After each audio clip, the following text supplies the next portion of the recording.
Spinal stenosis is narrowing of the canal where the nerves run in your lumbar spine, your lower back.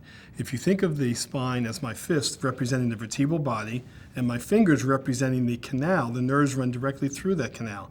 These nerves go from your lower back and form the sciatic nerve, which then goes into your legs. So therefore, even though you have a problem in your lower back, you feel the pain as well in your lower back as well as your buttocks and legs.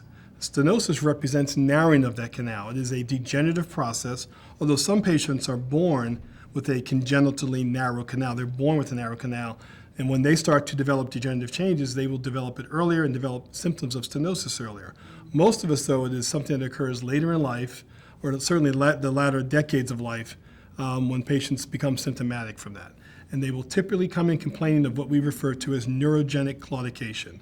That refers to leg pain, buttock and leg pain, or heaviness or weakness associated with standing and walking and relieved with sitting. That is a classic symptom of spinal stenosis. Initially, patients will attempt to live with their symptoms. We oftentimes will order anti-inflammatory medication and physical therapy, epidural injections, and when patients remain symptomatic despite a comprehensive non-operative regimen, then they are candidates for surgery. This type of surgery will range from a simple laminectomy. Again, you think of unroofing the spinal canal, taking the pressure off of the nerves. The canal is shut down, we want to open it up.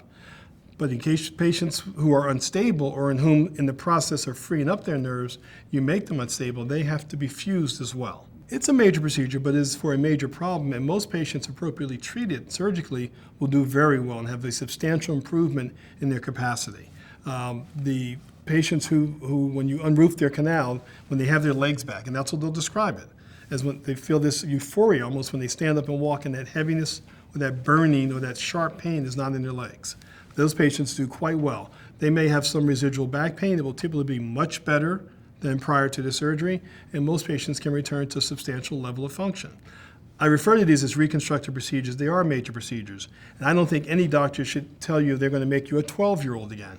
But patients can be dramatically improved by appropriately performed and indicated surgery, which is what we do at Commonwealth.